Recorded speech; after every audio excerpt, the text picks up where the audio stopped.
we have the PA on now. No.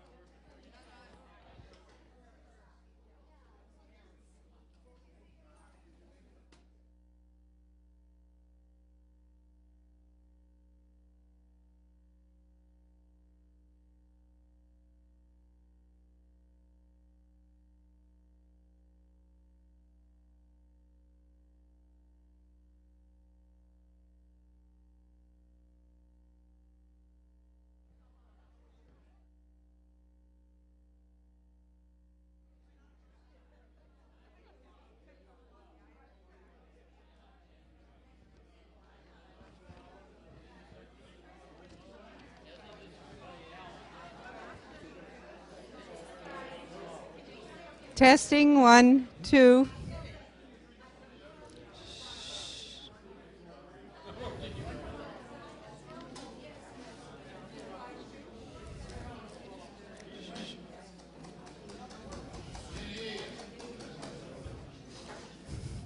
Welcome. I'm Peggy Fredrickson, President of the Sudbury Historical Society.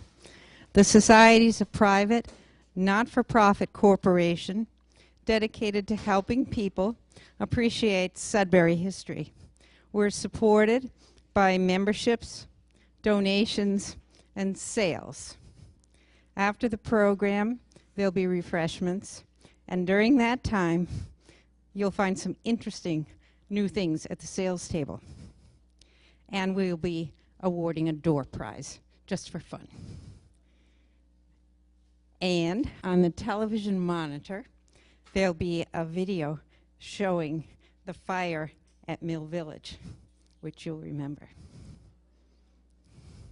We invite the viewing audience on Channel 8 to come here to Town Hall sometime and join the audience and be in our programs.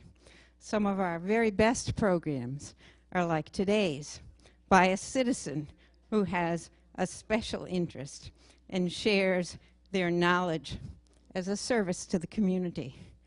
But we do have expenses, and any contribution you make will be appreciated. It'll help the cause. Next month, in December, you can come to the steps of the town hall, and you can be the program, because we're going to have caroling on the town steps. And if you have a Victorian costume, why not? It makes it more fun, or an instrument. So that'll be nice. And there'll be toys for tots also, and U.S. Marines in uniform, something for everyone. And then a Christmas party at the Hosmer House. So join us for fun. Now today, we've got something very special. First of all, how many people here are firemen or were firemen? Would you stand up? Stand up. Come on.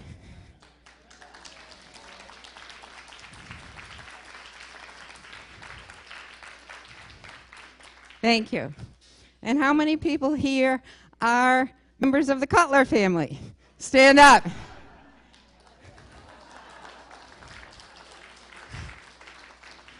Thank you. And now I have the pleasure of introducing Hal Cutler, a lifelong resident with roots going way back to the founders of Sudbury, and the last active volunteer fireman in Sudbury. Welcome, Hal.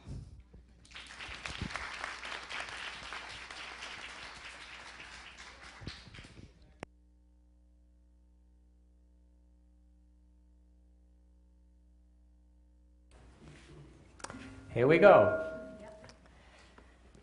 Good afternoon. Thank you for coming out this afternoon.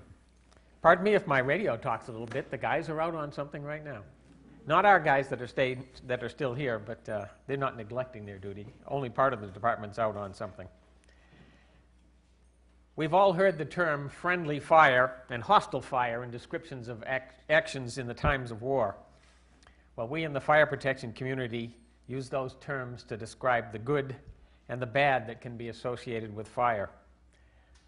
You may or may not know that not only is being a call firefighter my hobby, but I am a fire protection engineer professionally. So I live and breathe fire, so to speak, 24 hours a day, 7 days a week. A friendly fire is the one that we cook with, like the burner on a gas flame, or by which we keep ourselves warm in the furnace of our homes. A hostile fire is one that threatens our property, like a pot of cooking oil on that stove, or the chimney fire that spreads to the walls of our home. This afternoon we're going to look into the history of hostile fires in Sudbury and the efforts of residents to combat those fires. When we go deep into Sudbury's records, I should say, we find this recorded vote of the selectmen in 1666. It states, "Every householder within this town and boundary of Sudbury shall always be provided and have sufficient good ladder at his dwelling house, which may reach to the tone of his house for the prevention of fire."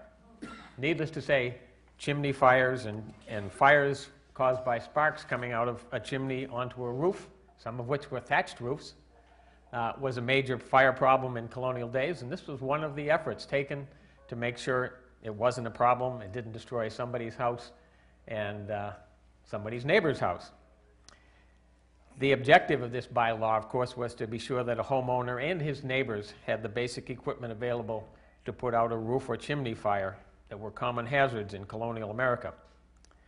One of the earliest fires that we would call a hostile fire was a grass and brush fire that occurred on April 16th, 1676. Some of you will recognize that date. The fire took place on Green Hill, that shoulder of Goodman's Hill that is today topped by Poconoket Ave. The cause of the fire was arson. The person or persons who set the fire were the Native Americans that had surrounded Captain Wadsworth and his company of militia on the hill. Unfortunately and sadly, Captain Wadsworth and his men were driven from the hill by the fire and into the arms of the Native Americans, who killed 28 of his men. Interest in the communal effort to battle hostile fires waxed and waned during the 1700s and 1800s. The records of town meetings show that in 1841 and 1849, warrant articles were submitted to see if the town would purchase a fire engine. In those days, a fire engine would have meant a hand tub operated by volunteers who rushed first to the garage where the tub was kept and then pulled it to a fire. I've found no evidence the town ever did buy any engines in that period of time. On November 7th, 1871, the town meeting warrant asked if the town would like to provide ladders, hooks, or other articles to be used in extinguishing fires. The record of that meeting indicates the selectmen were instructed to provide 3 sets of hooks and ladders to provide suitable locations in the center of town, the north part of town, and the south part of town in which to keep that equipment. The article also called for the appointment of 3 fire wardens to take care of that equipment. Now, of course, hooks and ladders were simply used to pull apart buildings, pull burning materials away from a building, perhaps if a fire was trying to spread to a building, but they didn't do an awful lot. We still weren't providing any water to put on the fire. Only 4 years later, in November 1875, it appears the intended firefighting plan was not working out because the town was asked at town meeting if the town wished to dispose of the hooks and ladders belonging to the town. The town meeting approved that motion with instructions to the selectmen to collect the tools and deposit them in some safe place. The town meeting then voted to dispose of them by auction in 1884. The next big fires that I note in the history books, such as Hudson's, occurred in 1842 and 1887.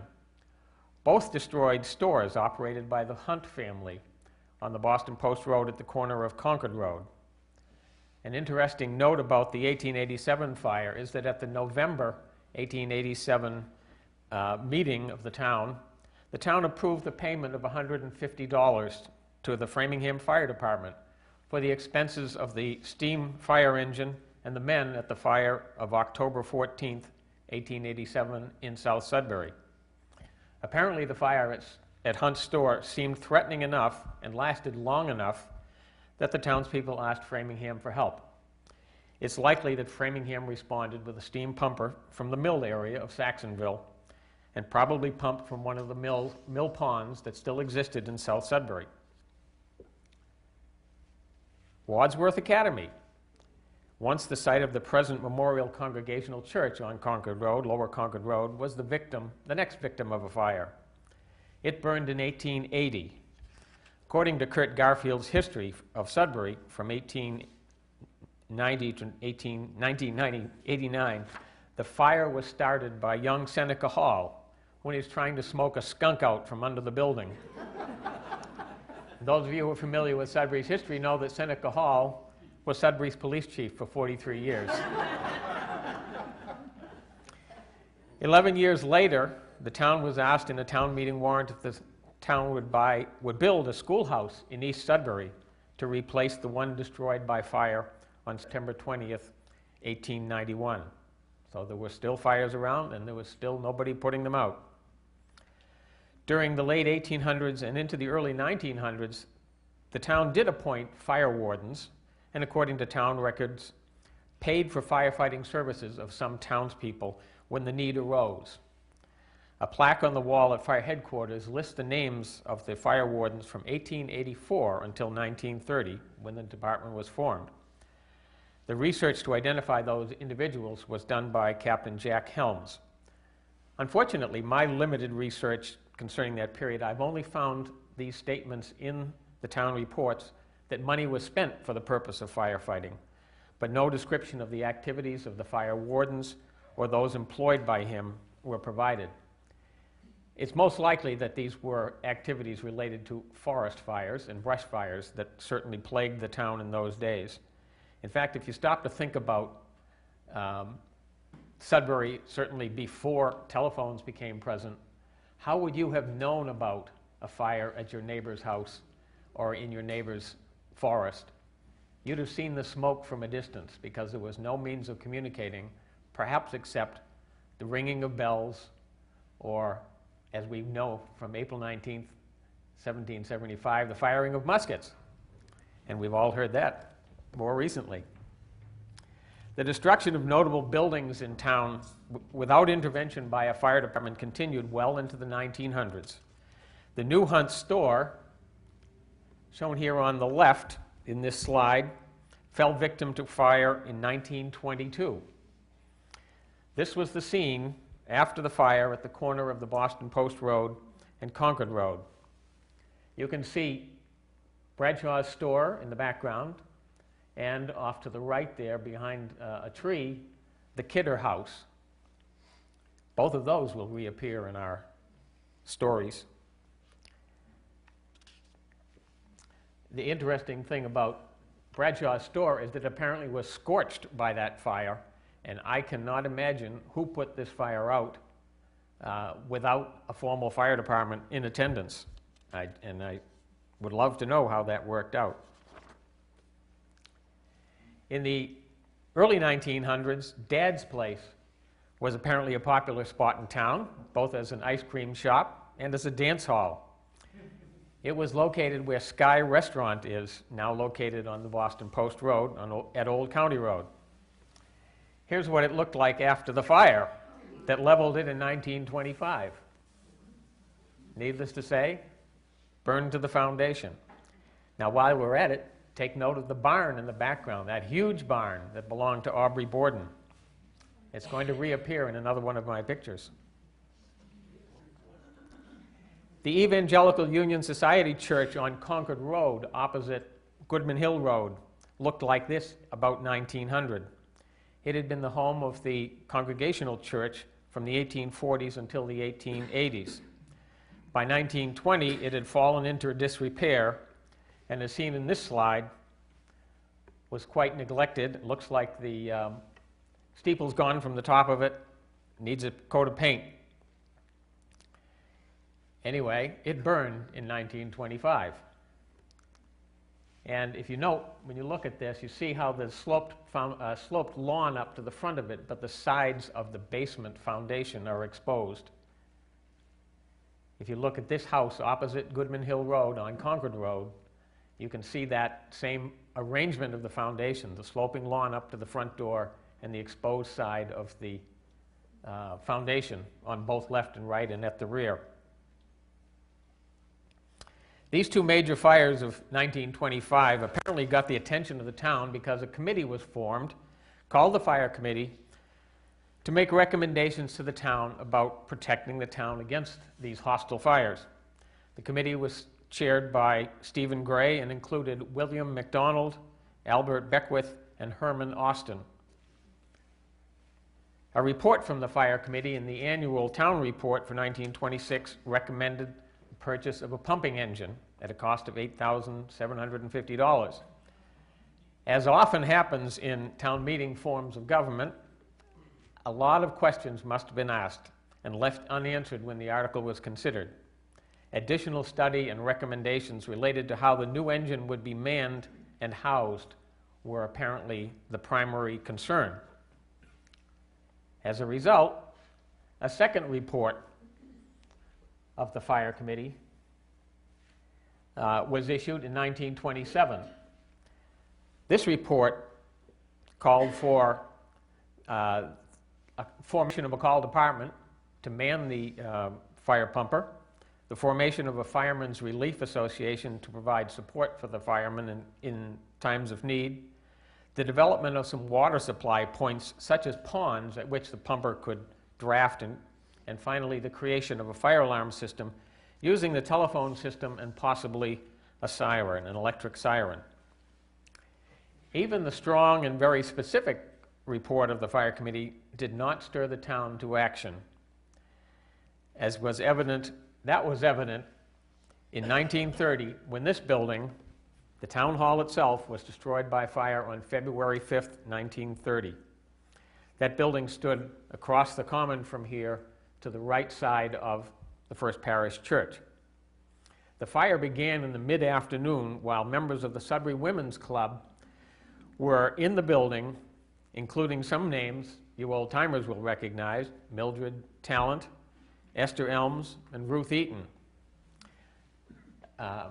Ginny Childs, Esther Elms' daughter, once told me of being in the building with her mom and seeing smoke coming through the floorboards and being told that everybody had to get out of the building quickly.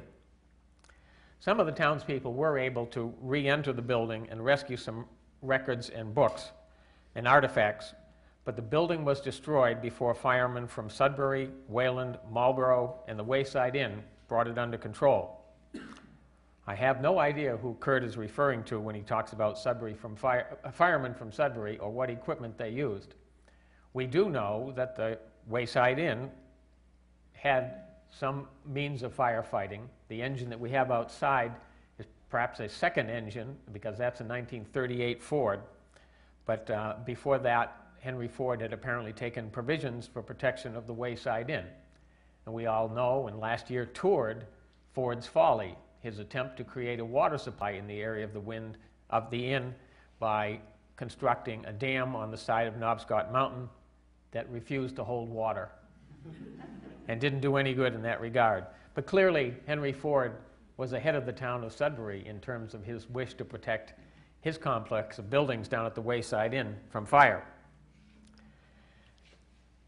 Now that the town had been hit over the head by a 2x4 in the form of the town hall fire, it decided to take action and form a fire department. Oh, here's the department again. That's the date, February 5th. The fire department was formed and actually operational in 1931. The first chief of that department was William Davison, who for the previous few years had been Sudbury's fire warden, meaning he was dealing with forest fires in the town, forest and brush fires. The first officers of the department were Chief William Davison, Deputy David Baldwin, Captain Joe Way, and Lieutenant Forrest Bradshaw. So, just in case you recognize other names, this plus 4 more names in the next slide were the privates on that volunteer fire department. And it's notable that Leo Quinn, right at the top of the list here, was Sudbury's first permanent firefighter. Leo was hired to be the permanent firefighter and also custodian of this building, which was constructed to replace the town hall, and was provided with a two-bay fire station in the basement, the left-hand side of the pairs of doors that you can see under the building at this time. Leo Quinn at that time lived in the Loring parsonage. He'd receive telephone calls of alarms of fire and would be the guy to take the first truck to the fire while the other firefighters were being notified. And we'll talk about that notification process. Here are the other names: William Hooper, Basil Oliver, William Pickersgill, and John Whitworth, and the lengths of time that they served. There are a total of 4 officers and 13 men in this original appointment of firefighters. Of course, the new department needed some firefighting equipment, and the first piece of equipment owned by the department was this 1930 International.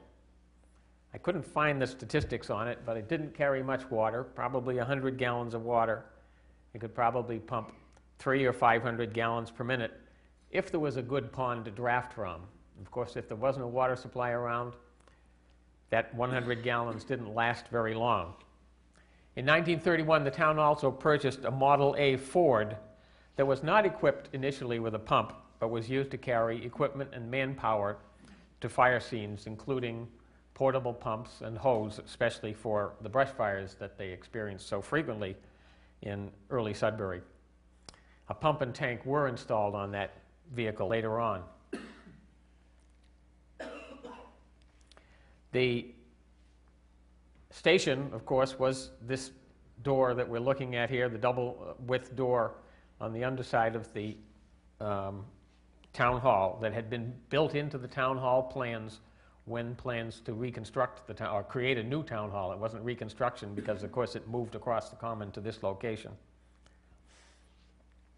Now that we had a fire department, we had to have means of notifying the fire department in emergencies.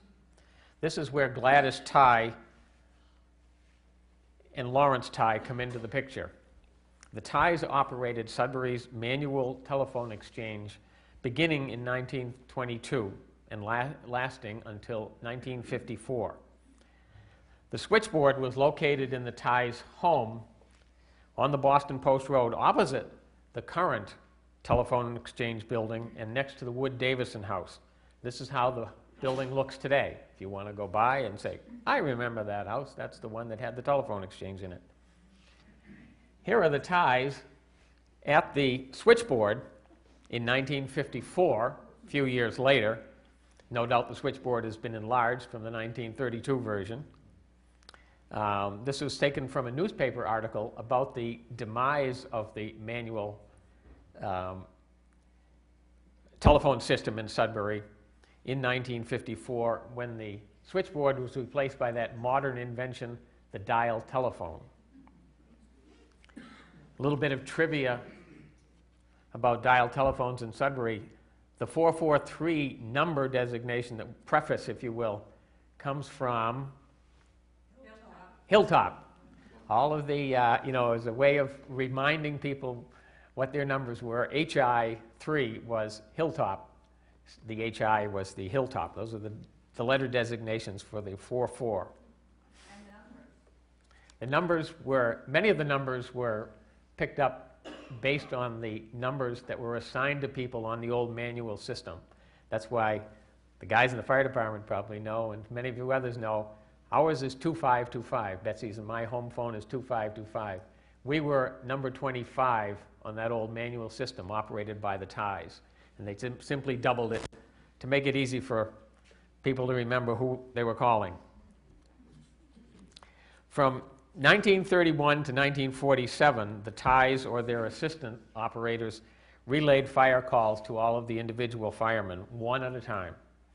Their service to the town was praised repeatedly in the reports by Chief Stavison in that time. On July 1st,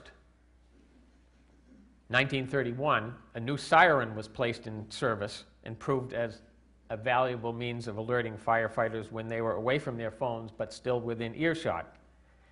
This picture shows the siren that's presently on the roof of the town hall here and was last used into the 1960s, but I don't know specifically whether this was the original one or one that was a replacement of that original 1931 siren. And I don't know when this one was actually taken out of service. Maybe somebody like Jerry or Pete would remember. We've got several retired guys here who go back into these days. Oh, Becky may remember. There's something on top of the, whether it was something to do with the waterworks or not, on top of the hill opposite the school, in back of where the house next to No, the I don't remember that. Yeah, there was something up there. Might have been antennas for some of the radios or something, but which are now on the roof up here. Well, anyway, so we now have a mechanism for fighting fires in Sudbury, don't we? We have call firefighters, we have a truck with equipment on it and some water, and we have a means of notifying them. Let me digress for a minute into the bit of the really deep theory of firefighting. The primary objective of firefighting force is to put the wet stuff on the red stuff. And you got to have wet stuff if you're going to put it on the red stuff. This discussion is about the water supplies. In a town without a municipal water supply, the department must use portable and truck-mounted pumps to draft water from ponds and streams near the fire scene. Setting up a water supply takes time, equipment, and manpower. When hydrants are available, that process is much faster. And the town reports in the 30s include recommendations by Chief Davison that the town develop some sort of a water supply. The town responded to this need with the formation of the Sudbury Water District in 1935 and the installation of water mains in 1936. The first well was developed off Old Lancaster Road, adjacent to what is now our Department of Public Works. A storage tank was provided on Goodman's Hill that is still in service today, and water mains were installed in South Sudbury and Sudbury Center. The extent of that original water supply is shown here by the red roads colored in. This is a map, by the way, of all of the roads in Sudbury. It's a current map of Sudbury. But this shows the extent of the water supply piping in that initial installation, completed in 1936. I actually find it quite amazing that they could put together such a public works project in the midst of the Depression, but perhaps it was done with federal funding to help keep people employed. I don't know about that aspect of it. The next map I have of the water district is now 1943, and we've only added a little bit here. This stuff in blue here, piping in blue, indicates an extension down Route 20, but conspicuously it goes to the area of Bartlett's greenhouses and Hawes's greenhouses. And I suspect that they were extended in those directions to provide water supplies for those greenhouse operations. And in fact, when I spoke with Al Renzi, the superintendent of the water district, he said that indeed there was a Hawes and a Bartlett on the water district at that time. You find out that the North Branch went to Guptill's house, he was on the water. Oh, Pete. The East Branch went to Dick Piper's house. Yeah, Pete's pointing out that the North Branch went to the Guptill's house, who was on the water district at the time, and one of the other branches went to another member's house. Well, the system continued to grow. That's 1942, and of course it's the central part of town. If you can imagine, there were very few roads in the other parts of the town. We now jump to 1957, and we have it extended with some definite progress. We're going up into the Poconoket Ave, the area, Indian Ridge Road area. We've gone further out on the wayside, on the Post Road. We're not out to the Wayside Inn, though. Keep that in mind. And we've created a loop, which of course helps the efficiency of the system, helps with the distribution of water. Finally, by 1969, you can trace a lot of the development of the town by where the water mains got extended, and we now have water mains well out onto the post road. In fact, we've now got water mains out to the Wayside Inn. Those water mains were paid for by the Wayside Inn following their 1965 fire. You all know about the 1955 fire. Not everybody knows they took part of the roof off that building in 1965, and we'll have some pictures of that coming up. But that's one reason for this extension out here. The Wayside Inn paid $40,000 to have that extended. Down here in East Sudbury, this is the area where I live, and these houses were all built in that time frame, Wagon Wheel Road, the Brookdale development. We also have water down here to the, for fire protection and supplies to the Loring School, which was built in the early 60s. Same thing, I suspect, when we get up here, we'll find the Haynes Road School and the Nixon School and so on, all are in areas that were now being supplied by water in 1969. So much for that aside. If I were to do the present coverage by the water system, it would no doubt fill in all of these roads that are on the map, except some far out ones. I'm not like the Water Row Road and so on. Probably doesn't go down through the meadows there, where it would only be used for grass fires and so on. Back to the 1930s then. We've got a water supply and all those other features of a fire department in place. A major event for Sudbury and all of New England was the 1938 hurricane. Remember Aubrey Borden's barn? That's what it looked like after it collapsed during the 1938 hurricane. Sadly, it was full of livestock. Apparently there were 50 cows in the building at the time. Many of them were killed by the collapse, and no doubt the fire department and others assisted, including, I'm told, by my father, and my uncles who went up. They were farmers at the time, of course, in East Sudbury, and they all wanted to help each other. So my father and others went to help rescue the livestock from the barn. One of the other major effects of the hurricane, as reported by Chief Davison in his annual report for 1938, was the downing of trees and branches in the woods of the town.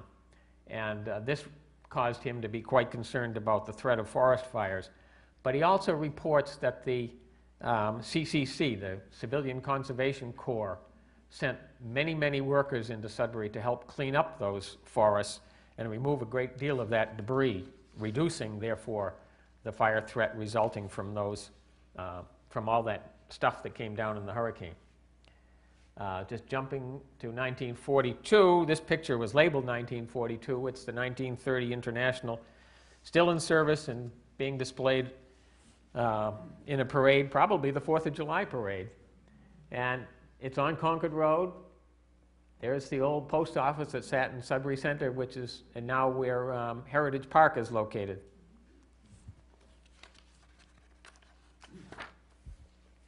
In 1942, the town purchased its third pumper, this 1942 Ford. It carried 500 gallons of water, had a 100 horsepower engine, and a 500 gallon per minute front-mounted pump.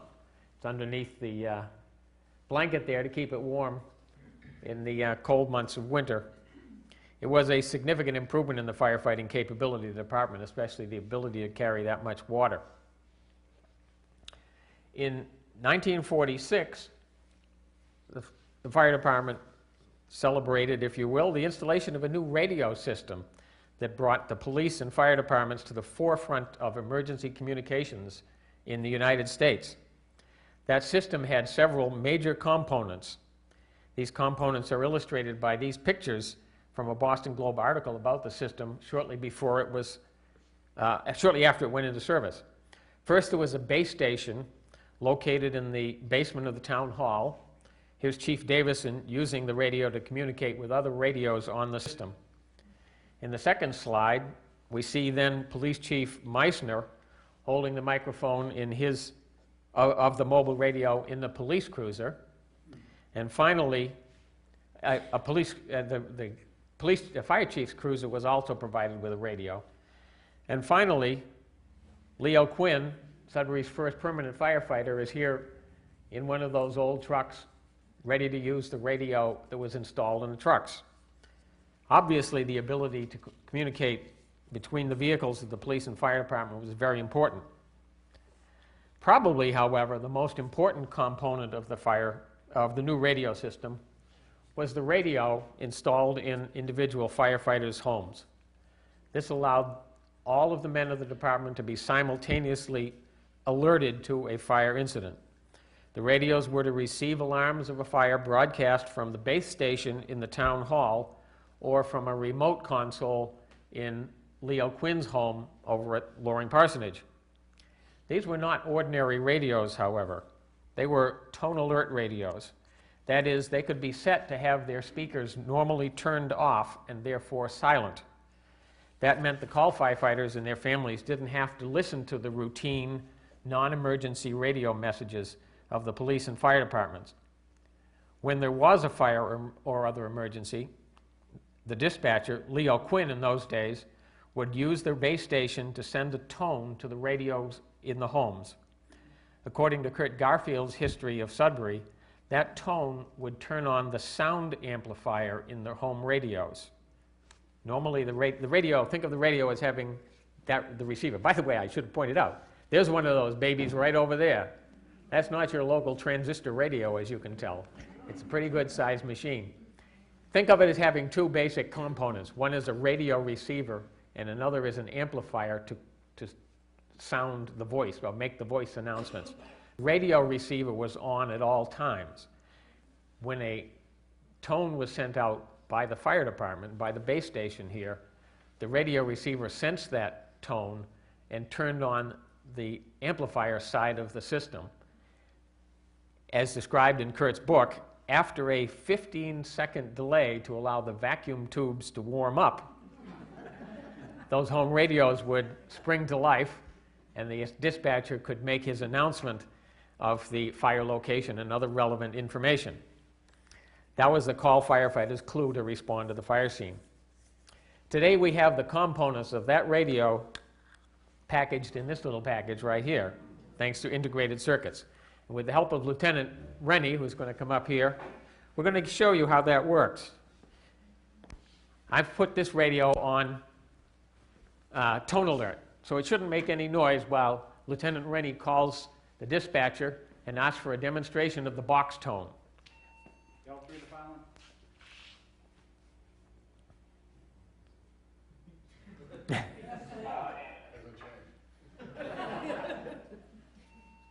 Could you test the box tone, please?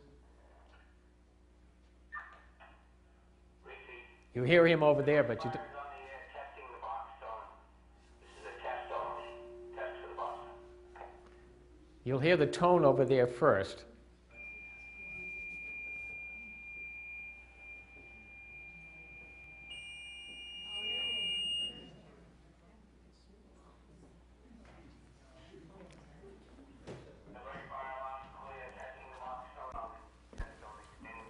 Oh.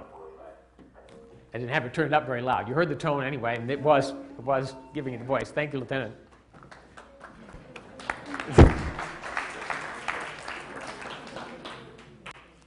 Now, of course, the primary purpose of the tone alert radio was to keep the guys or their wives from shutting off the radios at night.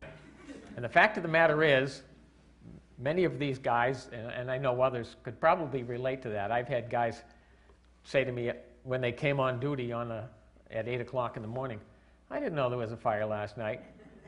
And they'd realize their wives had turned off monitors that don't have this tone alert feature. Anyway, that's how the modern system works, but it was the modern system back in 1947. Now, was that base station here in this building? It was in the watch room, the dispatcher's room downstairs next to those garage doors that I was pointing out as being the entry into the building, being the fire station, that original 1931 fire station.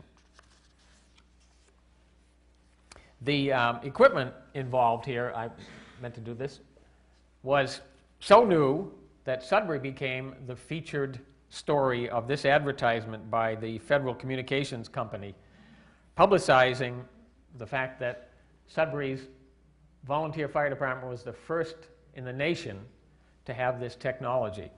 Possibly technology that was developed, in the course of World War II, for example, and it was now being applied to civilian use. We now move to a South Sudbury landmark of the early 1900s, the Bonnie Brook Farm, later known as Hood's Farm. This slide shows the main building of the dairy operation and one of the Bonnie Brook Farm delivery trucks. This site has two connections to the Sudbury Fire Department. The first, in 1951, was when the Hood plant mushroom building burned, and the Sudbury Fire Department was called out to deal with the fire at this building.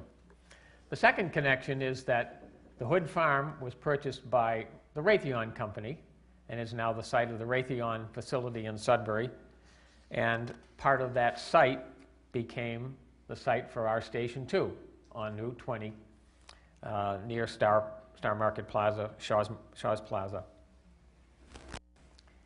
In 1953, the department was given the 1938 Ford that had been located at the Wayside Inn and operated by the staff of the inn.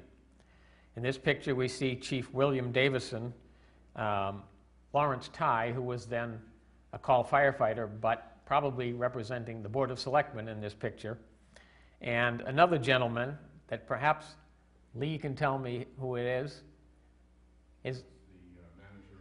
That's what I thought it probably was. He was the manager of the inn in 1953 and is making the presentation to the town.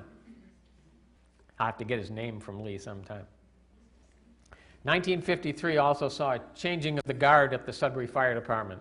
Chief William Davison retired in 1931, and Chief Albert St. Germain took control of the department. The officers of the department also changed in 1953. Here we see the outgoing Chief Davison, outgoing Captain Joe Way, and outgoing Lieutenant Forrest Bradshaw, and the incoming officers, including Chief St. Germain, Chief Dave Baldwin, and Lieutenant Jim Greenewalt. Actually, I guess Dave Baldwin had been appointed in 31 and was still there, so he's not new to this process. Here's that's a highway barn? The highway department barn, okay. Here in this area? Over here, yeah. Well, I think this picture may have been taken. Hey, little aside. One thing I've completely neglected here, because I didn't find many pictures of it, was the fact that the Sudbury Firemen's Association, formed way back there in 1930, as part of the process of creating the fire department, ran a 4th of July field day in Sudbury for years, for decades, literally decades, into the 60s. They included a nice parade, similar to what we have today. The town and then the Chamber of Commerce inherited the parade from the Sudbury Firemen's Association, but they also ran a field day. And I can picture the tents over here in the schoolyard of the Noyes School with bingo games and probably other people, roulette wheels and so on. And of course, fireworks at night on the night of the 4th of July. The 4th of July fireworks, however, became a problem the year that some of the fireworks fell into the woods on Candy Hill, and Chief St. Germain and the apparatus couldn't get to the fires because of the number of cars parked in the roads leading to where the fire was. And shortly thereafter, Chief St. Germain refused to issue the required permits for fireworks to be held in Sudbury Center. And they haven't been held since. We had to, in 1989, for the 350th anniversary, have a laser show on the side of the gymnasium building at Lincoln Sudbury in place of a fireworks show. Okay, so I've got Chief St. Germain and his early formal portrait as chief of the department. And in another slide, Chief St. Germain. Terry, here's that console. This is the radio console that there was in the basement downstairs here. Chief St. Germain is holding the microphone, and then Lieutenant Jim Greenewalt is sitting at the desk. The addition of the Wayside Inn engine to the department in 1953 exceeded the available space in the single wide bay downstairs. We now had 3 trucks. The simultaneous need to expand the fire station and the space for town offices in the town building led to a formation of a committee in 1953 to assess those needs and make recommendations. The committee's recommendation for expansion resulted in the second bay on the right-hand side of this picture for the fire department at the basement level of the town hall, and the offices that were then and still are occupied by the town clerk. In a period of time before this was constructed, the trucks were stored in various barns and garages around the center of town here. The extra trucks, sometimes in the winter without full tanks of water, so they might have been useful for carrying people to fires, but they didn't do much good for firefighting until you chopped a hole in some ice and dropped a drafting line in. At some time in the mid-50s, this picture was taken of Fire Chief St. Germain and Police Chief John McGovern. Many of you would remember Chief John McGovern. Both men would have important roles in the next major event of the fire department. That was the fire that occurred on December 22nd, 1955, that was to be reported around the world.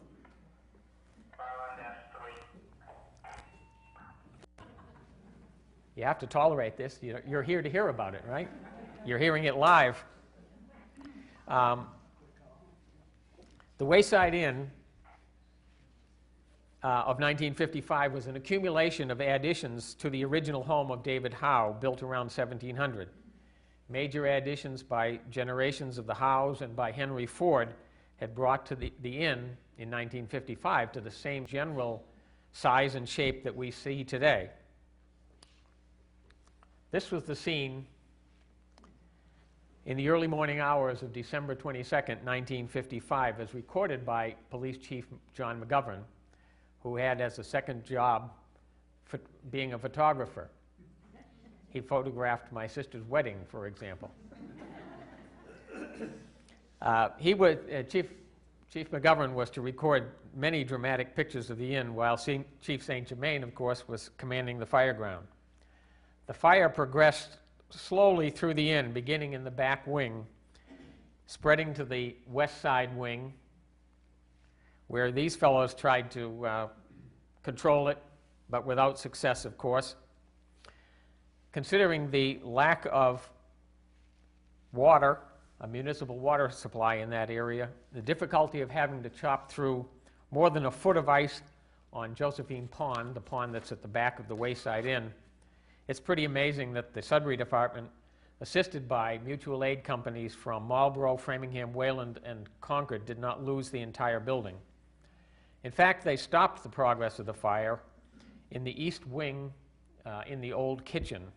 And to this day, if you go into the old kitchen, look at the wall on your right-hand side. The wood paneling there is charred, left in place after the fire as a reminder of what that part of the building had been through. And of course, in other parts of the building, they've left some of the original chestnut beams exposed to remind you of the long history of the Wayside Inn. Even so, as this picture shows, after daylight on the day of the fire, the inn suffered major damage and had to undergo a major reconstruction. Even a coating of new snow couldn't make the scene pretty at all, could it? One tradition that arose from the 1955 fire was an annual dinner hosted by that ultimate innkeeper, Frank Copice, for the fire chiefs and their wives who had fought the fire of December 22nd, 1955. And I don't know all these people. This is Chief St. Germain, of course, and his wife Bertha in the front. This is the chief from Framingham, I think, the tall guy. Oh, Weston? Okay. And is this Concord? Oh, Wayland, Harton in Wayland. I'm sorry. So, and I don't know the other, presumably someone from Marlborough and don't know where else. But anyway, one of those kinds of things that Frank Copice did for people he appreciated. Another result of the Wayside Inn fire, whoop, excuse me, just out of whack here. This is a picture of the department in 1956, and with the individuals named. It's kind of difficult to see here. I do have a copy of this printed up here if someone's interested in looking more closely at it. Chief St. Germain, Deputy Chief Baldwin, Captain Greenewalt, and Lieutenant Leo Quinn there. The Chief's cruiser here. This is that 1942 Ford. The Wayside Inn truck, a 1938 Ford, is here.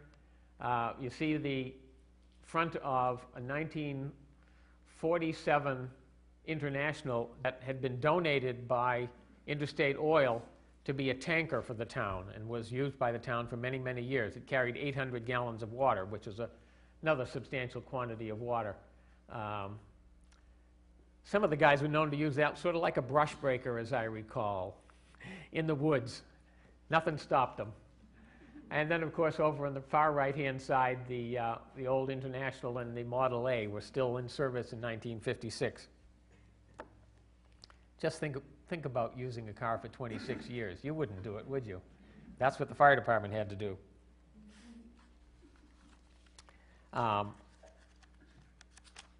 Okay. Now we get where I was. This was another result of the Wayside Inn fire, probably. And as usual, people react to disasters. This was the first Class A fire pumper that the town owned, a Ward LaFrance that was delivered on January 16th, 1957. In this picture, the pumper is being driven in the 4th of July parade by Captain Josiah Frost, accompanied by Deputy Chief Dave Baldwin. The picture was taken by Pete Duvall over here in his neighborhood, right? Coming by 4th of July parade. 61, yeah. The truck was a 1957 delivery, but this is in 61. The truck was affectionately called Old Tom by the members of the fire department, but everybody that drove it found it to be a very difficult truck to drive. Just as the town was growing rapidly in the 50s and 60s, so did the fire department. Thanks to the leadership of Chief St. Germain, a new station was opened in 1961 on Route 20 in South Sudbury. That, of course, was on the site of that old Bonnie Brook farm, or later on the Hood farm. That station housed a new 1961 Farah Class A pumper on that's in the next picture, on the left here, as well as the 1942 Engine 6. The following year, on December 14th, 1962, a similar station opened on Route 117 in North Sudbury, also equipped with a new Farah Class A pumper known as Engine 3. The two new outstations were important as the additions to the department, but Chief St. Germain was not going to sit back and ignore the difficult conditions at the station here in the town hall. In this letter in 1964, Chief St. Germain, letter to the editor, Chief St. Germain tries to make a case for a new headquarters station. He would have a long wait. In fact, he didn't live long enough to see that new station. 1964 was also a year of tragedy for the department. On September 11th, call firefighter Frederick Craig died of a heart attack while fighting a brush fire at the corner of Elaine Road and Longfellow Road in North Sudbury. The fire report indicates the fire had been set by children playing with matches. This plaque on the roster of the department at fire headquarters takes note of his death in the line of duty. Freddie Craig was the ranger at the Knobscot Boy Scout Reservation. From this article from a newspaper prior to his death told of life on the reservation where he lived with his wife Maud in a house that was split by the Framingham-Sudbury town line, where they slept in Framingham and lived in and had breakfast in Sudbury, or vice versa. On the day after Thanksgiving, 1965, the Wayside Inn was struck by fire again. This fire broke out in the exhaust duct system from the kitchen, that duct carrying the grease from the cooking operations, and spread into the attic of the building behind the main building. And as you can see, required the operations from multiple fire departments to control it. And you can see that the roof was burned off, the peak of the roof was burned off in the attic up there. Another view from the east side of the department, east side of the building. The front lawn was littered with things, artifacts, furniture and so on, carried out during the course of the fire. Our next transition of leadership came on January 1st, 1975, when Josiah Frost was appointed chief of the department, replacing Chief Albert St. Germain after his 22 years of service as fire chief. The new chief was put to work within days of taking the helm at a working fire on Old Lancaster Road near the Department of Public Works. Sadly, Chief Frost just passed away within the last week, and his services were held on Thursday evening of this week. This picture shows conditions on the Boston Post Road as one of the lumber sheds at Stanmar Lumber burned back in 1977. Betsy took this picture so that she could rub it in that I'd missed one of the big ones while I was away battling one of the battles of the American Revolution at Trenton and Princeton, New Jersey, on New Year's Day of 1976. Here's another view of the action. Needless to say, the building is fully involved. There's one deck gun operating on the fire from the Post Road, probably.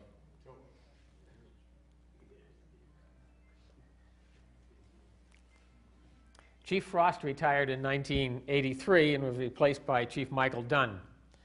As for all of Sudbury's chief officers, Chief Dunn had worked his way up through the ranks of the fire department to become chief of the department.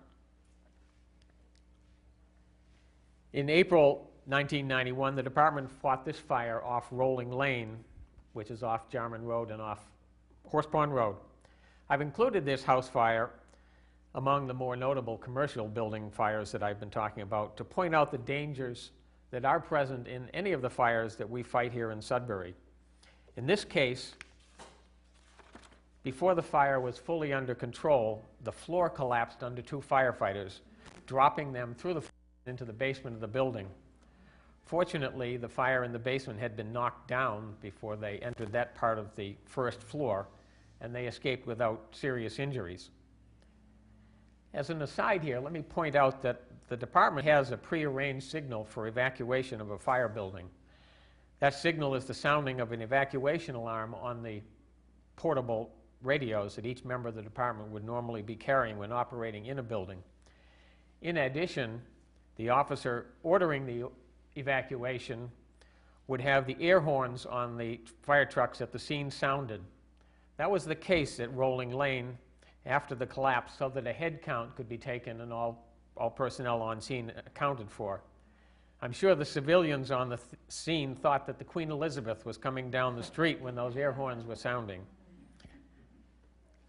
We now move to a second major fire in 1991, the fire at Bartlett's Greenhouses. This is a plan of the greenhouse complex that identifies the key components of the buildings The dark gray is all asphalt. This is the area where they had a hard building, so to speak, as well as this here. This had a hard roof on it. It had offices, workrooms, and that sort of thing. These are all rows of the plastic greenhouses. One thing of note is that over in here there was I think it's 1,000-gallon tank of propane.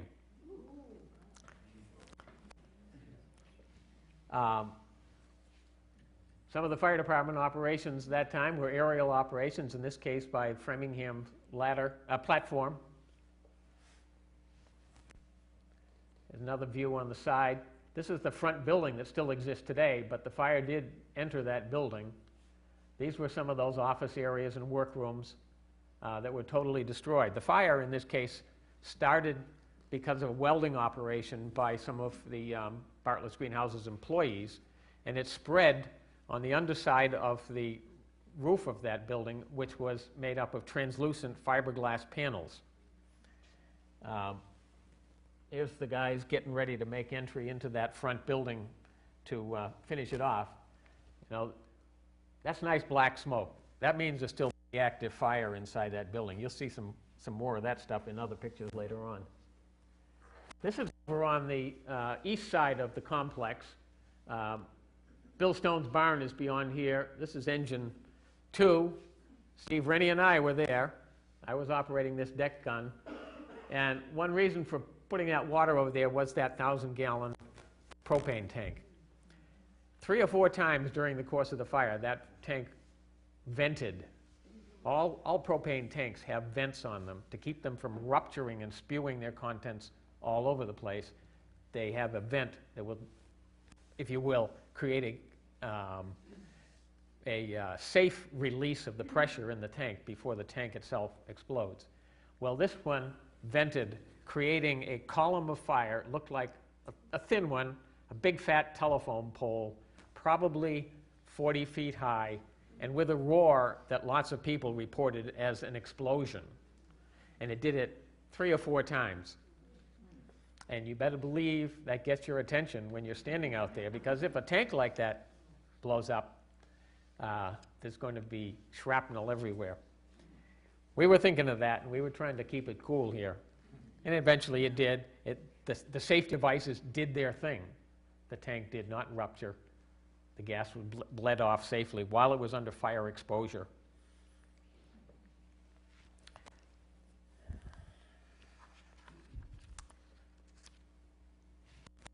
Well, here's a little bit more.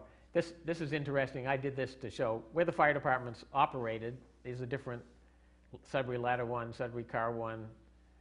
Here's engine 2 over here that was directing that stream into this area. But the fire burned essentially all of the hard buildings. They just didn't burn down the plastic roof buildings because they don't have enough fuel in them to burn down them. This is the residence of the Bartlett family, and the back side of that building was sagged a little. It had vinyl siding, and it melted a little bit. The most recent of our major commercial building fires took place at Mill Village late in the evening of January 2nd, 1999. These pictures illustrate the progress of the fire, and they're not very good. They're taken from a videotape that Betsy took standing out in the cold on January 2nd for about an hour and a half. And that videotape we will be showing later on during the refreshment hour. It's too much time to show it regularly. But this is, of course, what Mill Village looked like. Remember I mentioned the Kidder house would come back to us when we saw it in the background of the picture of Hunt's store. Well, that's the Kidder house. This is an L-shaped addition, and of course the main part of the building is running that way. This is the back of the building. It's very difficult to tell. This is the ladder truck with its ladder extended, and there's smoke coming out of virtually all of the windows of that part of the building. Same thing there. I'm not going to dwell on these. They're too difficult, but it's much more understandable when you look at the video. Unfortunately, of course, it did spread into the Kidder house, and here it is, fires coming through the roof up there. The fire is on the second floor and into the third floor mansard part of the building. And of course, the long building was pretty well destroyed. Second floor is actually gone here on the front of the building. This is a scene later in the day with a little bit of light to help us out understand what's going on.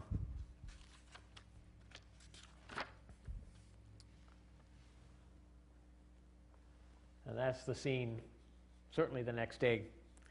Now, in my consulting business as a fire protection engineer, I have frequently referred to the Mill Village fire as an example of the consequences of not having a sprinkler system or not having a detection system that calls the fire department.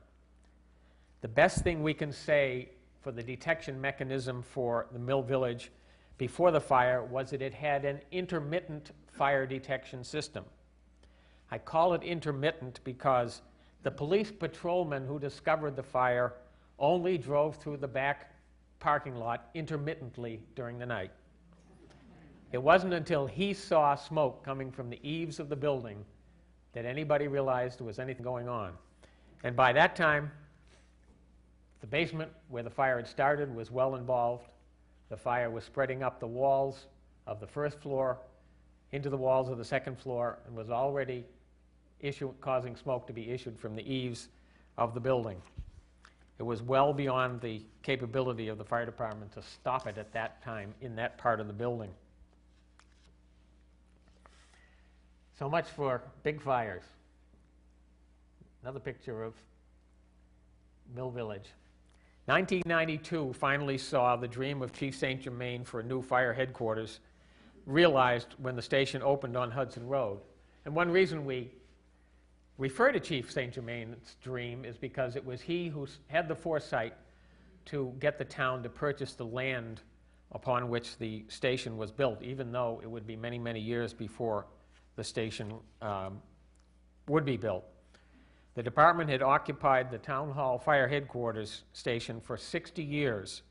That station had gone from being a two-bay station supporting a call department with no sleeping quarters, no living quarters at all, to being a four-bay station with living quarters for 4 men per shift, who for a long time had one room that served as the kitchen, the living room, the dining room, and the dormitory for those men. It was not a very pretty sight. Perhaps some of you went to tour that station before, when the politicking, if you will, was being done for the new station. The new station, of course, provides well for the needs of the department with its 3 apparatus bays, 2 vehicles deep, a dispatch room, offices for the 2 chiefs and the captain, a training room, and living quarters.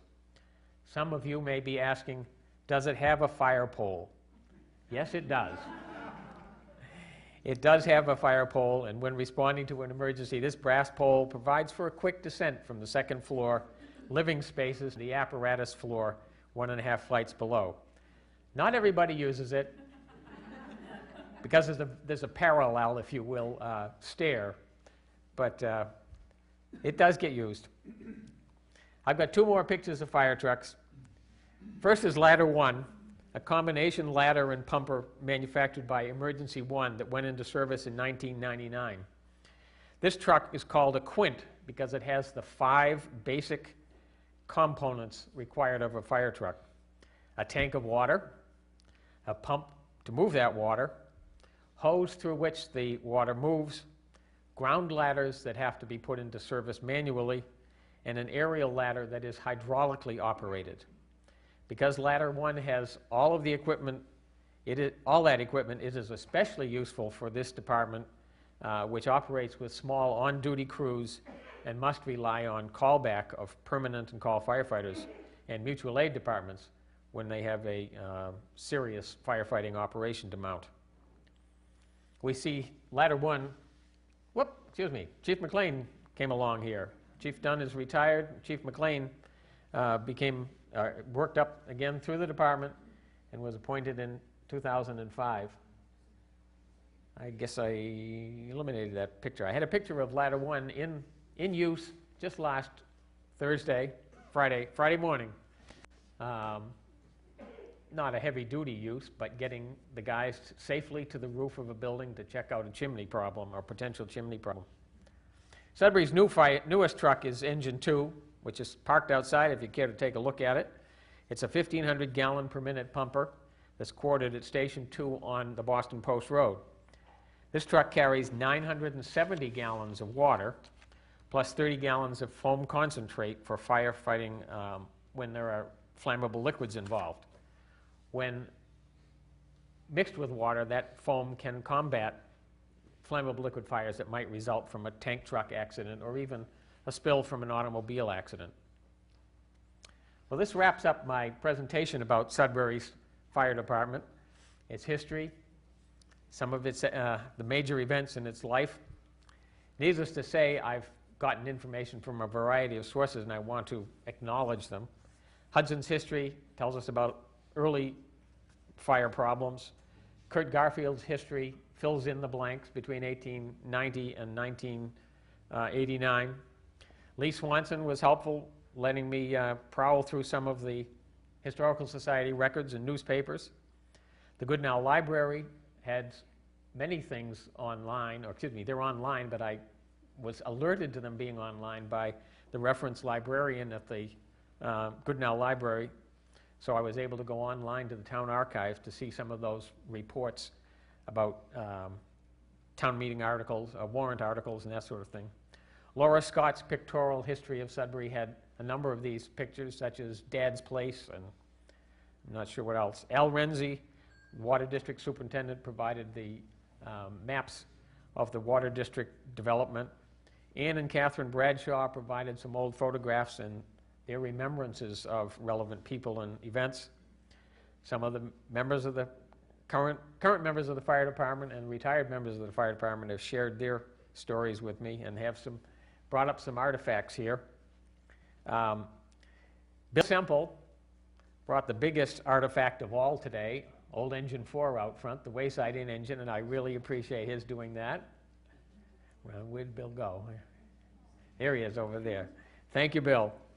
And finally, I have to say thanks to my wife, Betsy, for videotapes of fires she's videotaped and photographed over the years, but more importantly, for putting up with this hobby of mine and the constant chatter of the fire radio that she has endured 24/7 for 42 years. Thank you.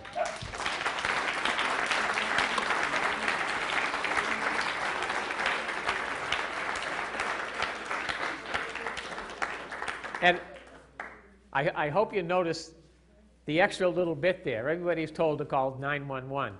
The state has a great 911 system that works with your cell phones, but you can go directly to the Sudbury Fire Department with 2323 or the Sudbury Police Department with 2121, which they answer as an emergency line and might shave a few seconds off your emergency call. Yeah.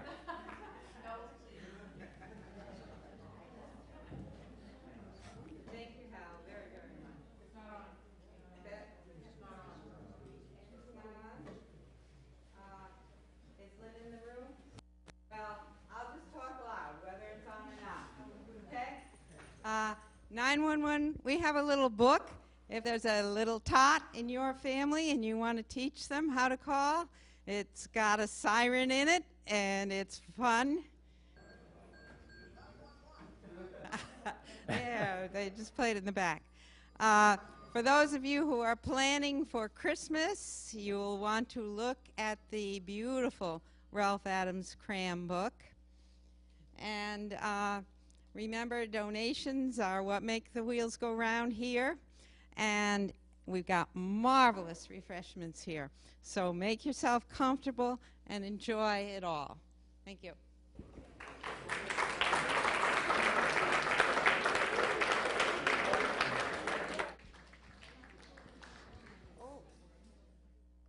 I